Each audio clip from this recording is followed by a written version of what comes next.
എല്ലാവരും ലോക്ക്ഡൗൺ ടൈമിൽ എല്ലാവരും സേഫായിട്ടിരിക്കുന്നു എന്ന് വിചാരിക്കുന്നു.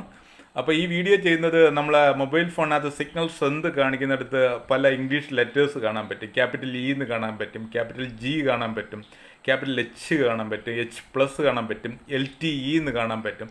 ഇപ്പോൾ ഇതെന്താണെന്നുള്ളതാണ് ഈ വീഡിയോയിലൂടെ വിശദീകരിക്കാൻ ശ്രമിക്കുന്നത്. പൊതുവേ ഇൻ്റർനെറ്റും മൊബൈൽ ഫോണും ഇല്ലാത്തൊരു കാലത്തെപ്പറ്റി നമുക്ക് ചിന്തിക്കാൻ പറ്റാത്ത ഒരവസ്ഥയാണ് ഇപ്പോൾ ഉള്ളത്.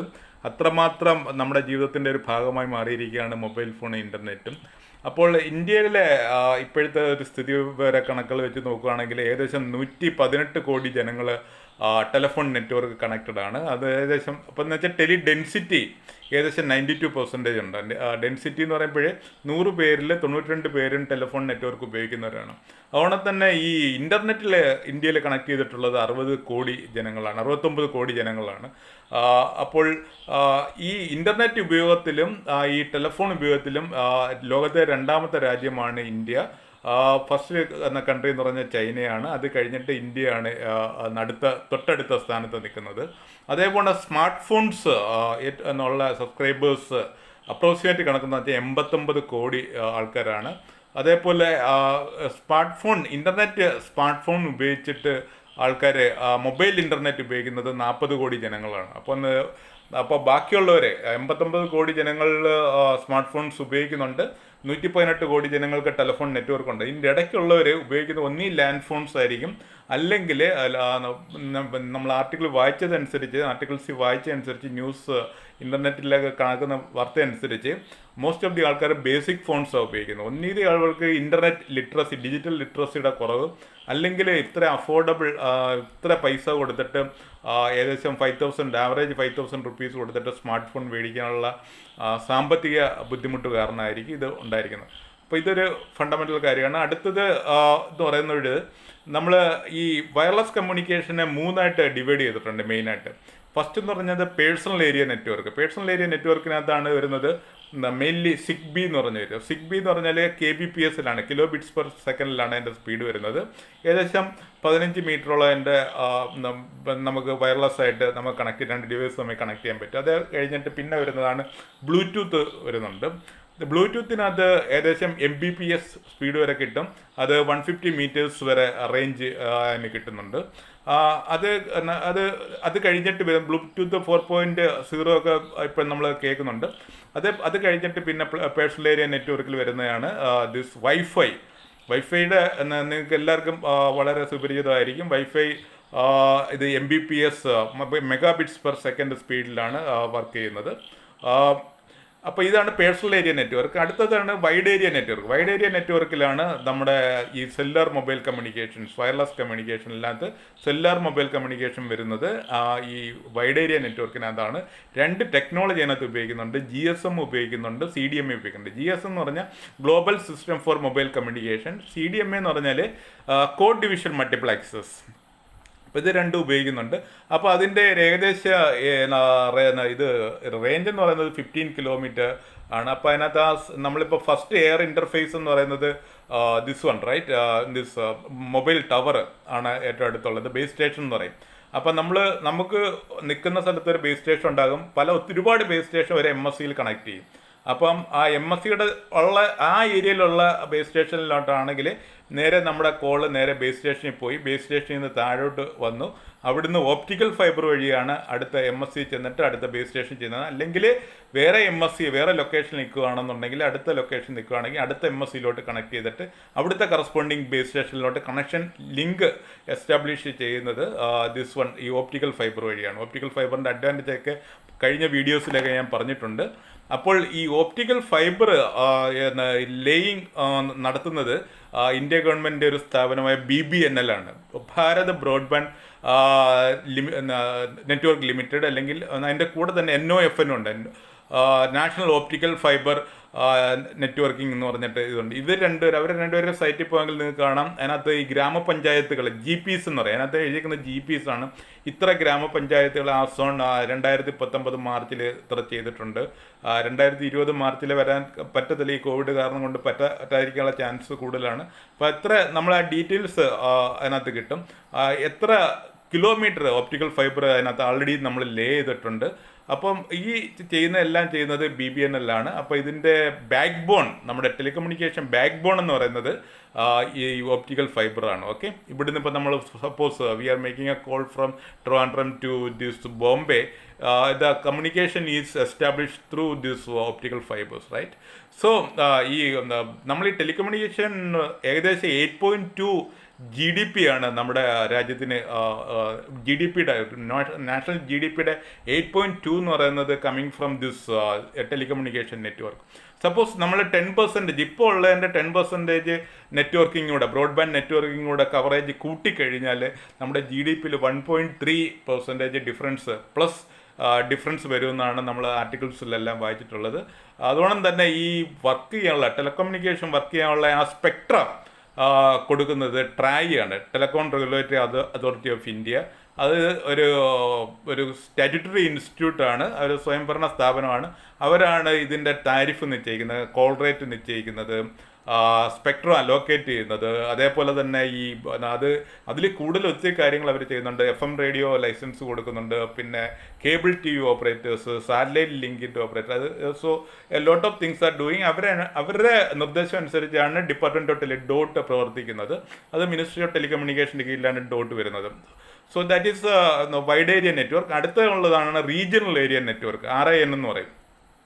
അതിനകത്ത് വരുന്നതെന്ന് വെച്ചാൽ ദിസ് ഈസ് സാറ്റലൈറ്റ് കമ്മ്യൂണിക്കേഷൻ. സാറ്റലൈറ്റിൻ്റെ ആ ഫുട് പ്രിൻറ്റ് ഒരു വലിയ ജിയോഗ്രഫിക്കൽ ലൊക്കേഷൻ വരും, ഏകദേശം 50 കിലോമീറ്റർ സ്ക്വയർ ഏരിയ അല്ലെങ്കിൽ 100 കിലോമീറ്റർ സ്ക്വയർ ഏരിയയിൽ വരും. അത് നമുക്ക് കൂടുതൽ ഉപയോഗിക്കുന്നത് TV ബ്രോഡ്കാസ്റ്റിങ്ങിനാണ് ഉപയോഗിക്കുന്നത്. ദെൻ വെദർ ഫോർകാസ്റ്റിങ്ങിന് ഉപയോഗിക്കുന്നുണ്ട്. ദെൻ ഈവൻ മൊബൈൽ കമ്മ്യൂണിക്കേഷന് പോലും this we are using this satellite communication. So these are the 3 divisions of this wireless communication. Okay, and the most important thing you must know that നമ്മൾ father of radio communication എന്ന് പറയുമ്പോൾ പെട്ടെന്ന് നമുക്ക് ഓർമ്മ വരുന്നത് radio നിൽക്കുമ്പോഴേ Marconi എന്ന് പറയും. പക്ഷേ മാർക്കോണി അല്ല, അത് IEEE സൈറ്റൊക്കെ മാറ്റിയിട്ടുണ്ട്. The father of radio communication is Indian scientist sir JC Bose ആണ്, പ്രൊഫസർ JC ബോസ്, ജഗദീഷ് ചന്ദ്ര ബോസ്. അയാൾ ഒരു അദ്ദേഹം ഒരു ബയോളജിസ്റ്റുമായിരുന്നു. പ്ലാന്റ്സിനൊക്കെ ജീവനുണ്ടെന്ന്, സസ്യങ്ങൾക്ക് ജീവനുണ്ടെന്ന് കണ്ടുപിടിച്ച സയൻറ്റിസ്റ്റ് കൂടിയായിരുന്നു. അദ്ദേഹം 1895 കൽക്കട്ട യൂണിവേഴ്സിറ്റി പ്രൊഫസറായിരിക്കുമ്പോഴേ വയർലെസ് കമ്മ്യൂണിക്കേഷൻ നടത്തിയിരുന്നു. അദ്ദേഹം ഡൈലക്ട്രിക് ലെൻസസ് അദ്ദേഹം ഡെവലപ്പ് ചെയ്തിരുന്നു. അദ്ദേഹം ഹോൺ ആൻറ്റിന ഉണ്ടായിരുന്നു, പാരബോളിക് റിഫ്ലക്ടർ, ഇപ്പോഴത്തെ ഡിഷ് ആൻറ്റിന അദ്ദേഹത്തിനുണ്ടായിരുന്നു. അത് വെച്ച് അദ്ദേഹം വയർലെസ് കമ്മ്യൂണിക്കേഷൻ നടത്തി. 1902 നമ്മുടെ മാർക്കണി ചെയ്തിട്ട് അദ്ദേഹം പേറ്റൻ്റ് എടുത്ത്. അത് കഴിഞ്ഞിട്ട് ഇവർ രണ്ടുപേരും UK വെച്ച് കണ്ടു. So anyway, what I am trying to say is father of radio communication is radio science is our Indian scientist sir JC Bose അദ്ദേഹമാണ്. അതുള്ള കാര്യം നിങ്ങൾ ഓർത്തിരിക്കുക. അടുത്തതായിട്ട് വരുന്നതെന്ന് വെച്ചാൽ നമുക്ക് ഈ ഒരു മൊബൈൽ കമ്മ്യൂണിക്കേഷൻ വേണമെന്നുണ്ടെങ്കിൽ നമുക്ക് എന്ത് വേണം? മൊബൈൽ ഫോൺസ് വേണം. അപ്പം ഞാൻ പറഞ്ഞ 1895-ലും 1902 ഇത് നടന്നെങ്കിലും വേൾഡ് വാറിൽ ഇത് മിലിറ്ററി ഉപയോഗിച്ചിരുന്നു. നമ്മുടെ സാധാരണ ജനങ്ങളുടെ ഇടയിലേക്ക് ഈ ടെക്നോളജി എത്തിയില്ല. മെയിൻ അതിൻ്റെ റീസൺ എന്ന് പറഞ്ഞാൽ ഈ മൊബൈൽ ഫോൺ ഭയങ്കര ബൾക്കിയായിരുന്നു, ഭയങ്കര സൈസും വെയിറ്റും ഭയങ്കര കൂടുതലായിരുന്നു. അതേപോലെ തന്നെ ഭയങ്കര പവർ കൺസപ്ഷനായിരുന്നു. അപ്പോൾ പവർ കൺസപ്ഷൻ ആയിരിക്കുമ്പോഴത്തേക്ക് ബാറ്ററി പവർ ഒത്തിരി വേണ്ടി വരും. അത് 1 മിനിറ്റൊക്കെ സംസാരിക്കാൻ പറ്റത്തുള്ളൂ. പെട്ടെന്ന് ബാറ്ററി ഡൗൺ ആയിട്ട്, സെല്ല് ഡൗൺ ആയിട്ട് പിന്നെ നടക്കത്തില്ല. ആ രീതിയിലായി. അങ്ങനെ നമ്മൾ അത് അൺപോപ്പുലർ ആയിരുന്നു ആ സമയത്ത്. അത് കഴിഞ്ഞിട്ട് നമ്മൾ first generation this wireless communication വന്നു. First generation wireless communication 80s മുതലാണ് തുടങ്ങിയത്. ആ സമയത്ത് മോട്ടറോളയാണ് ഒരുപാട് ദിസ് മൊബൈൽ ഫോൺസ് ഉണ്ടാക്കി. അവരാദ്യമേ 1 ലൈൻ ഡിസ്പ്ലേ ഉള്ള മൊബൈൽ ഉണ്ടാക്കി. അപ്പോൾ നമ്മൾ അവരുടെ സൈറ്റിൽ പോയെങ്കിൽ ഓൾഡസ്റ്റ് ദിസ് മൊബൈൽ ഫോൺസ് എന്ന് പറഞ്ഞ് ഗൂഗിളിൽ സെർച്ച് ചെയ്ത് നോക്കിയാൽ കാണാം. അതിൻ്റെ ആ variation you can see the size decrease from നമ്മൾ വലിയൊരു 6 അടി ഒരു 10 ഇഞ്ച് പൊക്കത്തിൽ നിന്ന് നേരെ ഈ സ്മോൾ സൈസിൽ ഇപ്പോൾ ഉപയോഗിക്കുന്ന മൊബൈൽ സൈസിലോട്ട് എങ്ങനെ വന്നു നമുക്ക് കാണാൻ പറ്റും. അപ്പോൾ ഞാൻ പറഞ്ഞു വന്നത് അന്ന് മോട്ടറോള ആയിരുന്നു ഉപയോഗിച്ചത്. ആദ്യമേ 1 ലൈൻ ഡിസ്പ്ലേ ഉണ്ടാക്കി, പിന്നെ 3 ലൈൻ ഡിസ്പ്ലേ ഉണ്ടാക്കി. അത് കഴിഞ്ഞിട്ട് പിന്നെ ഫോൾഡബിൾ ടൈപ്പ് അതുണ്ടാക്കി. അത് കഴിഞ്ഞിട്ട് പിന്നെ 90s ലേറ്റ് 90s ആയപ്പോഴത്തേക്ക് നോക്കിയൊക്കെ പിക്കപ്പ് ചെയ്യാൻ തുടങ്ങി. 3310 എന്നുള്ള മൊബൈലിലൊക്കെ നിങ്ങൾക്ക് നല്ല ഓർമ്മ കാണും. അപ്പോൾ അന്നുള്ള ആദ്യത്തെ ആ മൊബൈൽസ് ഒക്കെ ഉപയോഗിച്ചിരുന്നതെന്ന് വെച്ചാൽ ആൻറ്റിന പുറത്തായിരുന്നു. എനിക്കൊരു മൊബൈൽ ഫോൺ ഉണ്ടായിരുന്നു, അൽക്കാട്ടലിൻ്റെ ഒരു മൊബൈൽ ഫോൺ ഉണ്ടായിരുന്നു. അതിനകത്ത് ആൻറ്റിന പുറത്തായിരുന്നു. പിന്നെ ആൾക്കാർക്ക് അതൊരു അസൗകര്യമായിട്ട് തുടങ്ങിയിട്ട് പിന്നെ ആൻറ്റിന ഇൻസൈഡ് മൊബൈൽ ഫോൺ. ഇപ്പോൾ ഉള്ള സ്മാർട്ട് ഫോൺസിലെല്ലാം ആൻറ്റിന ഇൻസൈഡാണ്. പക്ഷേ നിങ്ങൾ വയർലെസ് കമ്മ്യൂണിക്കേഷൻ കൂടുതൽ പഠിക്കുമ്പോൾ അറിയാം, ലിങ്ക് ഡിസൈനൊക്കെ ചെയ്യുമ്പോഴത്തേക്ക് പവർ കാൽക്കുലേഷൻ ലിങ്ക് ഡിസൈനൊക്കെ ചെയ്യുമ്പോൾ it would be better if the antenna is outside. Okay, so anyway leave it. അപ്പോൾ ഇതാണ് സംഭവം. അപ്പോൾ അന്നത്തെ ആ മൊബൈൽ കമ്മ്യൂണിക്കേഷൻ മൊബൈലിൻ്റെ ഡെവലപ്മെൻറ്റ് ആ സമയത്താണ് ഫസ്റ്റ് ജനറേഷൻ. ഇനി അടുത്ത് ഞാൻ പറയാൻ പോകുന്നത് ജനറേഷനാണ് 1G 2G 3G 4G and 5Gയിലാണ് ഇപ്പം നമ്മൾ വന്ന് നിൽക്കുന്നത്. അപ്പോൾ ഫസ്റ്റ് ജനറേഷൻ എന്ന് പറയുമ്പോഴേ അനലോഗ് കമ്മ്യൂണിക്കേഷനായിരുന്നു ഉപയോഗിച്ചിട്ടുണ്ടിരുന്നത്. അപ്പോൾ നമ്മൾ FM ലൈക്ക് മീഡിയം വോയിസിന് മാത്രമേ കമ്മ്യൂണിക്കേറ്റ് ചെയ്യാൻ പറ്റത്തുള്ളൂ. അപ്പോൾ അനലോഗ് ഉപയോഗിക്കുമ്പോൾ ഉള്ള പ്രശ്നം എന്ന് വെച്ചാൽ നോയ്സ് കൂടുതലായിരുന്നു, അപ്പോൾ റേഞ്ച് വളരെ കുറവായിരിക്കും, പിന്നെ സെക്യൂരിറ്റി ഇല്ലായിരുന്നു. അപ്പോൾ അതിന് ഉദാഹരണമായിരുന്നു AMPS എന്ന് പറയുന്ന so advance mobile phone technology എന്ന് പറഞ്ഞിട്ട് AMPS, advance mobile phone service എന്ന് പറഞ്ഞിട്ട് AMPS ഉണ്ടായിരുന്നു. NTT നോഡിയ ടെലിഫോൺ എന്നും പറഞ്ഞിട്ട് 2 ആയിരുന്നു ആ first generation telephones, wireless communication ഉപയോഗിച്ചിരുന്നത്. അത് കഴിഞ്ഞിട്ട് പിന്നെ 2Gയിൽ വന്ന് അവിടെ വന്നപ്പോഴത്തേക്ക് എന്താണ് ഡിജിറ്റലായി. അപ്പം നേരത്തെ അനലോഗ് ആയിരുന്നു, ഫസ്റ്റ് ജനറേഷൻ ഡിജിറ്റലായിരുന്നു, അനലോഗ് ആയിരുന്നു. സെക്കൻഡ് ജനറേഷൻ വന്നപ്പോൾ 2Gയിലായിരുന്നപ്പോഴാണ് 2G ഒക്കെ നമ്മൾ ഇപ്പോൾ ഇത് കേൾക്കുന്നവർക്ക് പലർക്കും ഓർമ്മയുണ്ടായിരിക്കും 2G ഫോൺസ്. ആ 2G വന്നപ്പോഴത്തേക്ക് ഡിജിറ്റലായി. എന്നിട്ട് പിന്നെ അതിനകത്ത് സെക്യൂരിറ്റി ഒക്കെ ആഡ് ചെയ്തു, ഡെസിഫർ എന്നൊക്കെ പറയും, അതിനകത്ത് എൻക്രിപ്ഷൻ എന്നൊക്കെ പറയും, എൻക്രിപ്ഷനൊക്കെ ആഡ് ചെയ്തു. അത് കഴിഞ്ഞ് ഡിജിറ്റലായി. അപ്പോൾ 2G ഫോണിനകത്താണ് നമ്മൾ GSM technology, global system for mobile communication and CDMA, code division multiple access, ഈ 2 ടെക്നോളജി ഉപയോഗിച്ചത്. അപ്പോൾ ആ 2Gയിൽ ആദ്യമേ IS-95 ആയിരുന്നു ഉപയോഗിച്ചിരുന്നത്, ഇന്റീരിയർ സ്റ്റാൻഡേർഡ് 95, അത് CDMA ടെക്നോളജി ആയിരുന്നു. GSM എന്ന് വെച്ചാൽ നമ്മൾ ഈ G മാറുന്നതനുസരിച്ച് ഒരു കാര്യം പറയട്ടെ, 1G 2G 3G 4G മാറുന്നതനുസരിച്ച് പ്രോട്ടോക്കോളിൽ ചേഞ്ച് ഉണ്ടാകും, ഹാർഡ്വെയർ ചേഞ്ച് ഉണ്ടാകും. ഏറ്റവും കൂടുതൽ ചേഞ്ച് ഉണ്ടാകുന്നത് ഈ ഫ്രീക്വൻസി ബാൻഡിലാണ് ഏറ്റവും കൂടുതൽ ചേഞ്ച് ഉണ്ടാകുന്നത്. അപ്പോൾ നമ്മൾ GSM ഫോണൊക്കെ മേടിക്കുമ്പോൾ അതിനകത്ത് കാണാൻ ഡ്യുവൽ ബാൻഡ് 900 ബാൻഡിലും വർക്ക് ചെയ്യും, 1800 ബാൻഡിലും വർക്ക് ചെയ്യും. അതുകൊണ്ട് തന്നെ അതിനകത്ത് പിന്നെ എഴുതിയിരിക്കുക LTE 4G ഫോണായിട്ട് ഉപയോഗിക്കാൻ. അപ്പോൾ എന്താണ് അപ്പോൾ നമ്മൾ ഈ ജനറേഷൻ മാറുന്നതനുസരിച്ച് സ്പീഡിൽ വേരിയേഷൻ വരാം, പ്രോട്ടോക്കോളിൽ വേരിയേഷൻ വരാം, ഹാർഡ്വെയറിലും വേരിയേഷൻ വരാം, സോഫ്റ്റ്വെയറിൽ വേരിയേഷൻ വരാം, ഏറ്റവും ഇമ്പോർട്ടൻ്റ് ഫ്രീക്വൻസി ബാൻഡിലും വേരിയേഷൻ വരാം. ഓക്കെ, അപ്പോൾ 2Gയിൽ ഉപയോഗിച്ചിരുന്ന ടെക്നോളജിയാണ് 2 പറഞ്ഞത്. അപ്പോൾ ആദ്യമേ നമ്മൾ ഉപയോഗിച്ചത് സർക്യൂട്ട് സ്വിച്ചിങ് ആയിരുന്നു ഉപയോഗിച്ചത്. ഈ GSMലും IS-95 ഉപയോഗിച്ചിരുന്നത് circuit switching. Dedicated carrier, dedicated line is connected between the sender and the receiver. അപ്പോൾ നമ്മളൊരു കോള് വേണമെന്നുണ്ടെങ്കിൽ നമുക്ക് ഒരു കരിയർ കിട്ടും. ആ കരിയർ നമ്മൾ സംസാരിച്ച് തീരുന്ന വരെ ആ കരിയർ എൻഗേജ്ഡ് ആയിരിക്കും, ആ പാത്ത് എൻഗേജ്ഡ് ആയിരിക്കും. അപ്പം ബ്ലോക്കിംഗ് പ്രോബബിലിറ്റി, ഒരുപാട് ആൾക്കാർ വന്നിട്ട് ഒരേ സമയം വിളിക്കുന്ന സമയത്ത് നമ്മൾക്ക് കോൾ കിട്ടാതാവും.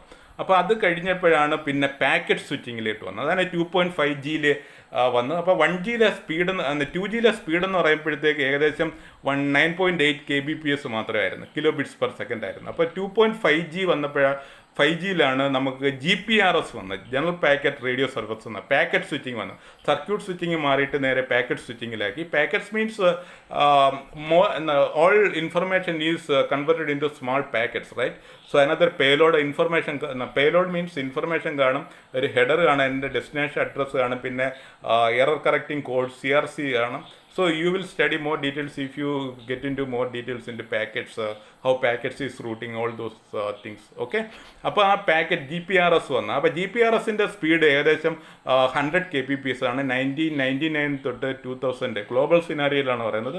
ആ സമയത്താണ് ഇത് വന്നത്. അത് കഴിഞ്ഞിട്ട് 2.75Gയിൽ എഡ്ജ് വന്നു. എഡ്ജ് എന്ന് പറയുമ്പോൾ enhanced data rate for GSM evolution പറഞ്ഞിട്ട് വന്നിട്ട് അതിൻ്റെ മാക്സിമം സ്പീഡ് 384 kbps ആണ്. 2002-2003 കാലയളവിലാണ് ഇത് വന്നത്.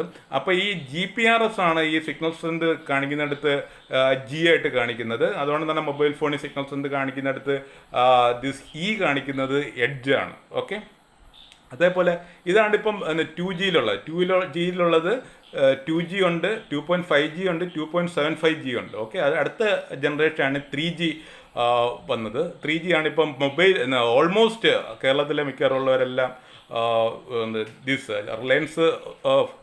ഓക്കെ, 3G ഫോണിനെ പറ്റി പറയാം. 3G partnership പ്രോജക്റ്റാണ്. 3GPP ആയിരുന്നു ആദ്യമേ അവരുണ്ടായിരുന്നത്. അവരാണ് ടെക്നിക്കൽ സ്പെസിഫിക്കേഷൻ 3Gക്ക് കൊടുത്തിരുന്നത്. 2002 മുതൽ 2003 വരെ ആയിരുന്നു. അപ്പോൾ 384 തൊട്ട് 2 MBPS 84 kbps തൊട്ട് 2 MBPS മെഗാബിറ്റ്സ് പെർ സെക്കൻഡ് വരെയാണ് അതിൻ്റെ സ്പെസിഫിക്കേഷൻ വന്നിരുന്നത്.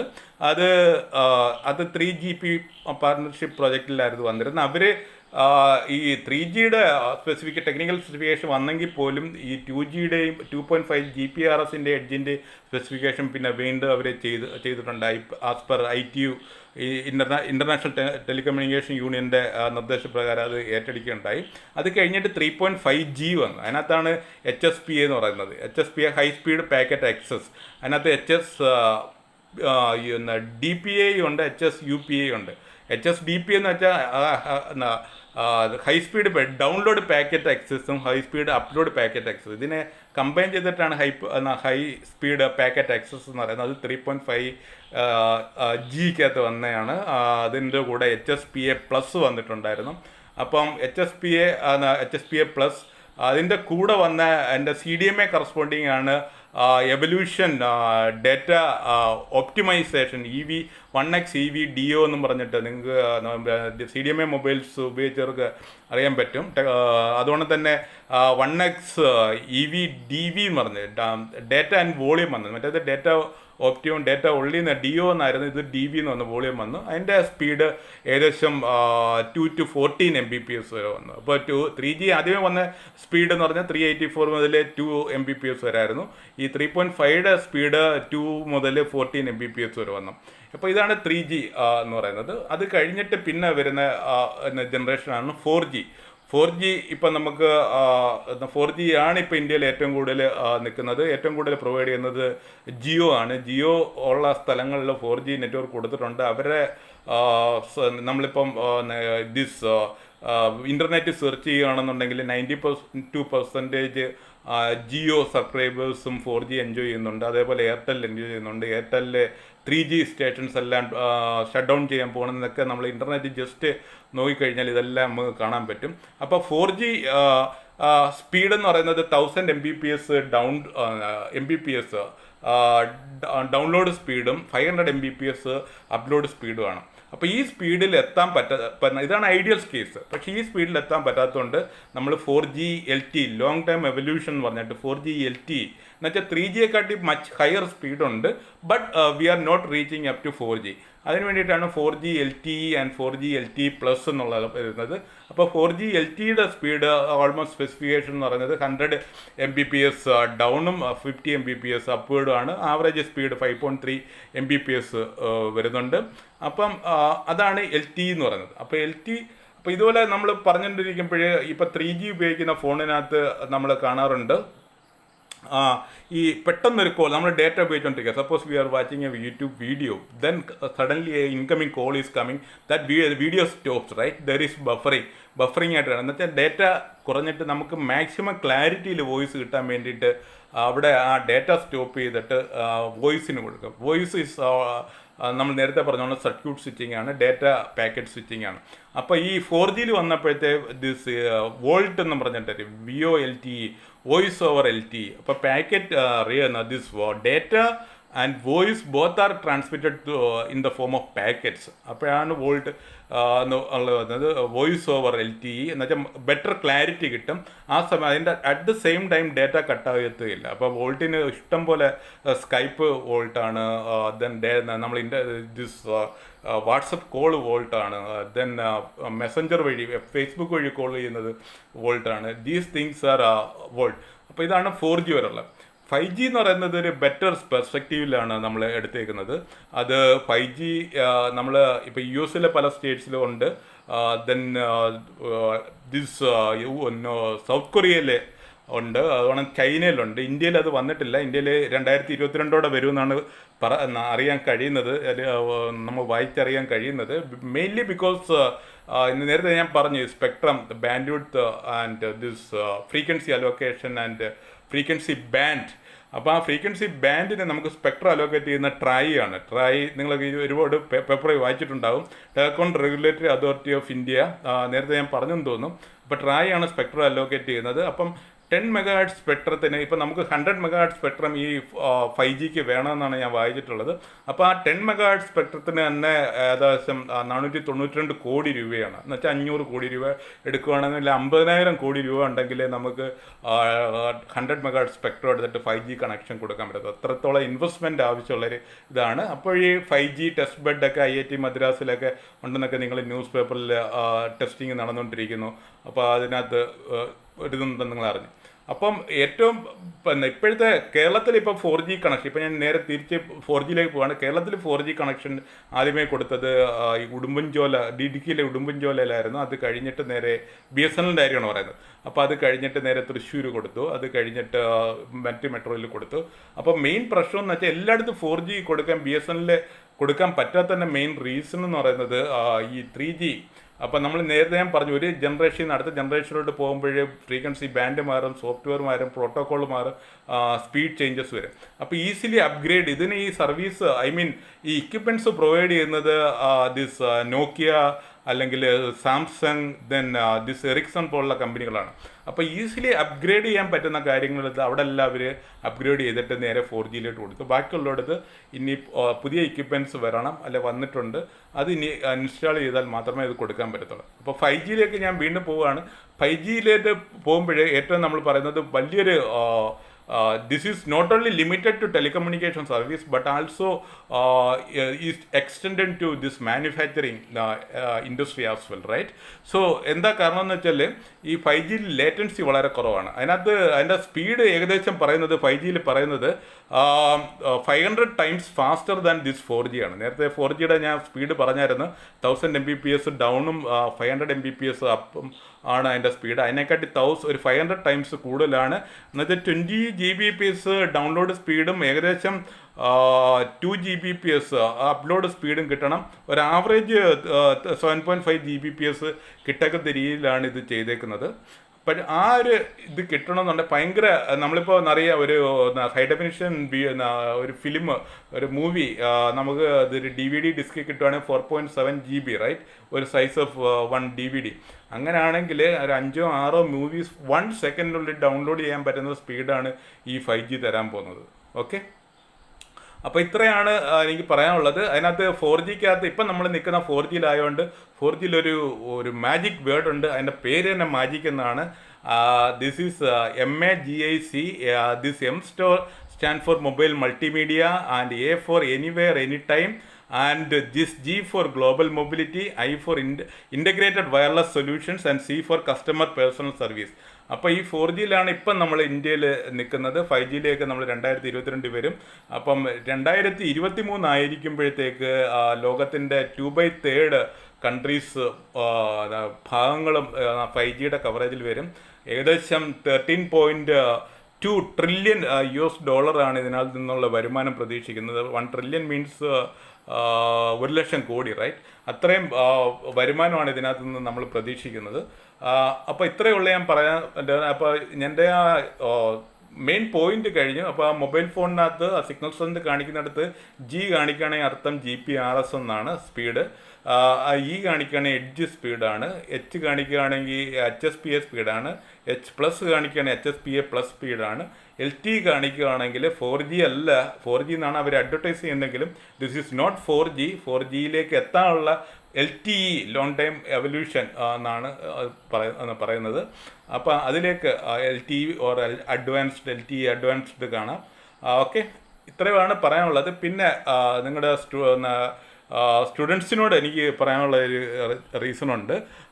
ഇപ്പോൾ നമ്മൾ ഇപ്പം ഈ ഇൻ്റർനെറ്റ്, ഇപ്പം ഈ ലോക്ക്ഡൗൺ ടൈമിൽ ഇൻ്റർനെറ്റ് ലിറ്ററസി, ഡിജിറ്റൽ ലിറ്ററസി ഒരുപാട് നിങ്ങൾക്ക് ഒരു community outreach program, community outreach അല്ല, ഈവൻ ഹോമിലുള്ള വീട്ടിലുള്ള ആൾക്കാർക്ക്, നിങ്ങളുടെ ഗ്രാൻഡ് പേരൻസ് അല്ലെങ്കിൽ ഡിജിറ്റൽ ലിറ്ററസി ഇല്ലാത്ത പേരൻസിന് വേണ്ടിയിട്ട് നിങ്ങൾക്ക് മൊബൈൽ ബാങ്കിങ് പറഞ്ഞു കൊടുക്കാം, എങ്ങനെ ബില്ലുകൾ പേ ചെയ്യാമെന്ന് പറഞ്ഞു കൊടുക്കാം. അതുകൊണ്ട് തന്നെ ഓൺലൈൻ പഠനം, ഇപ്പം 4ാം ക്ലാസ് മുതൽ മുകളിലോട്ടുള്ളവർക്കെല്ലാം ഓൺലൈൻ പഠനമായി. അതേപോലെ റിമോട്ട് വർക്ക് ഫ്രം ഹോമായി. അപ്പോൾ ഈ ഇൻ്റർനെറ്റ് യൂസ് കൂടി വരത്തേ ഉള്ളൂ. Digital literacy is very very important. നിങ്ങൾക്ക് കഴിയുന്നിടത്തോളം ആൾക്കാരെ നിങ്ങൾ സോഷ്യൽ ഡിസ്റ്റൻസിങ് സേഫായിട്ട് നിന്നിട്ട് പഠിപ്പിച്ചു കൊടുക്കാൻ നോക്കുക, ഓൺലൈനായിട്ട് എങ്കിലും പഠിപ്പിച്ചു കൊടുക്കാൻ നോക്കുക. അതേപോലെ തന്നെ technical education I mean higher education students ആരെങ്കിലും ഇത് ശ്രദ്ധിക്കുന്നുണ്ടെങ്കിൽ ഇപ്പോൾ ഇന്നത്തെ പേപ്പറിൽ വന്നതാണ് ഹയർ എഡ്യൂക്കേഷന് വേണ്ടിയിട്ട് ഒരു പ്രപ്പോസൽ രാജൻ ഗുരുക്കൾ സാറ് ഫോർവേഡ് ചെയ്തിട്ടുണ്ട്. അദ്ദേഹം പറഞ്ഞേക്കുന്നത് 30:70 30% ഈ കൊറോണ കാലത്ത് മാത്രമല്ല, കൊറോണ കഴിഞ്ഞിട്ടും ഇനി ഫ്യൂച്ചർ കാലത്തും ഓൺലൈൻ പഠനം കൂടുതൽ അത്യാവശ്യമാണ്. ഓൺലൈൻ പഠനം എന്ന് വെച്ചാൽ ദിസ് ഓൺലൈൻ യൂണിവേഴ്സിറ്റി എന്ന് തന്നെ പറയാം. കോഴ്സുറ, NPTELൻ്റെ സ്വയം national promotion for education technical education and learning എന്ന് പറഞ്ഞ NPTEL ഉണ്ട്. അതിൻ്റെ സ്വയം അതിനകത്ത് ഇത്തിരി ഓൺലൈൻ കോഴ്സുകളുണ്ട്. ഓൺലൈൻ കോഴ്സുകൾ ചെയ്ത് കഴിഞ്ഞാൽ ഇപ്പോൾ സപ്പോസ് നിങ്ങൾക്ക് ഒരു സെമസ്റ്ററിൽ 6 സബ്ജക്റ്റ് പഠിക്കാനുണ്ടെങ്കിൽ അതിനകത്ത് 4 കോഴ്സ് മാത്രം ഫാക്കൽറ്റി ആയിട്ടുള്ള കോണ്ടാക്ട് അവേഴ്സ് ആവശ്യമായിട്ട് വരുന്നുള്ളൂ. ബാക്കി 2 കോഴ്സുകൾ you have to select from this Coursera or NPTEL. അവിടുന്ന് എടുത്തിട്ട് അവർക്ക് ഡീറ്റെയിൽ സർട്ടിഫിക്കറ്റ്, അപ്പോൾ അവർ പറയുന്ന ടെസ്റ്റുകൾ ഏറ്റെടുക്കുക, അസൈൻമെൻറ്റ് ചെയ്യുക, അവസാനം ഫൈനൽ എൻഡ് സെമസ്റ്റർ എക്സാം എഴുതുക. അത് കഴിഞ്ഞിട്ട് ഡീറ്റെയിൽ സർട്ടിഫിക്കറ്റ് കാണിക്കുക. ഡീറ്റെയിൽ സർട്ടിഫിക്കറ്റ് പ്രൊഡ്യൂസ് ചെയ്യുമ്പോൾ you will get required credit, right? So that is very very important. I appreciate that move because നമ്മളിപ്പം ഈ മിക്കവാറും സ്റ്റുഡൻസിനെല്ലാം, എല്ലാ സ്റ്റുഡൻസും അല്ല, മിക്കവാറുള്ള സ്റ്റുഡൻസിനെല്ലാം ആവശ്യമുള്ളതെന്ന് വെച്ചാൽ സ്പൂൺ ഫീഡിങ് ആണ്. അപ്പോൾ ഞാനിപ്പോൾ ക്ലാസ് എടുക്കുകയാണെന്നുണ്ടെങ്കിൽ mostly I'm using PowerPoint presentation, right? അപ്പോൾ ഈ പവർ പോയിൻറ്റ് നാളെ എടുക്കാൻ പോകുന്ന സബ്ജക്റ്റ് ആണെങ്കിൽ ഞാൻ 2 ദിവസം മുമ്പേ അത് കൊടുക്കാറുണ്ട്, എൻ്റെ സ്റ്റുഡൻസിന് കൊടുക്കാറുണ്ട്. ഇത് 2 വർഷമായിട്ടുള്ള പ്രാക്ടീസാണ്. അപ്പം ഞാനിത് മുൻപിട്ട് കൊടുക്കുക. അപ്പോൾ അവർക്ക് ഞാൻ ക്ലാസ്സിൽ പറയുന്നത് അഡീഷണൽ ആയിട്ട് എന്തെങ്കിലും പറയുകയാണെങ്കിൽ ആ കറസ്പോണ്ടിങ് PPTക്കകത്ത് അതിൻ്റെ പ്രിൻ്റ് ഔട്ടിനകത്ത് അവർക്ക് എഴുതിയെടുക്കാം. അപ്പം ആ രീതിയിലാണ് ഞാൻ ചെയ്തുകൊണ്ടിരിക്കുന്നത്. അപ്പോൾ അങ്ങനെ കൊടുക്കണം. പിന്നെ QA ഫോർമാറ്റിൽ ക്വസ്റ്റ്യൻ ആൻസർ കൊടുക്കണം. Then previous year question paper collect ചെയ്തിട്ട് അതിൻ്റെ ക്വസ്റ്റ്യൻ ആൻസർ കളക്ട് ചെയ്ത് കൊടുക്കണം. So this is a spoon feeding. അപ്പം നിങ്ങൾക്കൊരു ഡെവലപ്മെൻറ്റ് ഉണ്ട്. Just examination is checking your memory, right? So അതല്ല നമ്മൾ ഉദ്ദേശിക്കുന്നത്. So we are living in the industrial revolution 4.0. അപ്പം അപ്പോൾ അതിന് കറസ്പോണ്ടിങ് ആയിട്ടുള്ള ഒരു പഠന രീതി വേണം. അതിന് ഓൺലൈൻ എഡ്യൂക്കേഷൻ മാത്രമേ ഉള്ളൂ. നിങ്ങൾ സെൽഫ് റെസ്പോൺസിബിലിറ്റി കൂടുതൽ വേണ്ടിവരുന്ന എഡ്യൂക്കേഷൻ മെത്തേഡാണ് ഓൺലൈൻ എഡ്യൂക്കേഷൻ. അതിനെ ഞാൻ അപ്രീഷിയേറ്റ് ചെയ്യുന്നു. അപ്പോൾ ഇത് നിങ്ങൾക്ക് കൂടുതൽ ഡീറ്റെയിൽസ് ഇത്രയും പറഞ്ഞതിനകത്ത് എടുക്കുകയാണെന്നുണ്ടെങ്കിൽ എറിക്സൻ്റെ സൈറ്റിൽ പോയി 5G എടുക്കുകയാണെങ്കിൽ കൂടുതൽ ഡീറ്റെയിൽസ് കിട്ടും. BBNLൻ്റെ സൈറ്റിൽ നിന്ന് കിട്ടും, DOT നിന്ന് കിട്ടും. പിന്നെ ഏറ്റവും കൂടുതൽ ഞാൻ ഇതിനകത്ത് ഡേറ്റ എടുത്തിട്ടുള്ളത് NPTELൻ്റെ ഒരു കോഴ്സുണ്ട്, വയർലെസ് കമ്മ്യൂണിക്കേഷൻ. പ്രൊഫസർ ഡേവിഡ് കോഴിപ്പുള്ള എൻ്റെ പ്രൊഫസറായിരുന്നു IIT മദ്രാസിൽ. അദ്ദേഹത്തിൻ്റെ ഒരു കോഴ്സ് കിടപ്പുണ്ട് NPTEL. അതിനകത്ത് അദ്ദേഹത്തിൻ്റെ ഫസ്റ്റ് ഇൻട്രൊഡക്ഷൻ ക്ലാസ് എടുത്താൽ മതി. അപ്പോൾ ആ ക്ലാസ്സിനകത്ത് നിന്ന് ഒത്തിരി കാര്യങ്ങൾ ഞാൻ ഇതിനകത്ത് പറഞ്ഞതിനകത്ത് എടുത്തിട്ടുണ്ട്. സോ തിങ് ഇസ് ദാറ്റ് അതിനകത്ത് 32.23 സെക്കൻഡിലാണെന്ന് തോന്നുന്നു ഒരു വീഡിയോ. അതിനകത്തൊരു നല്ലൊരു ഗ്രാഫ് കാണിച്ചിട്ടുണ്ട്. എക്സ് ആക്സിസിൽ ദ ഡേറ്റ റേറ്റ് പെർ യൂസറും Y ആക്സിസിൽ showing some this mobility or coverage.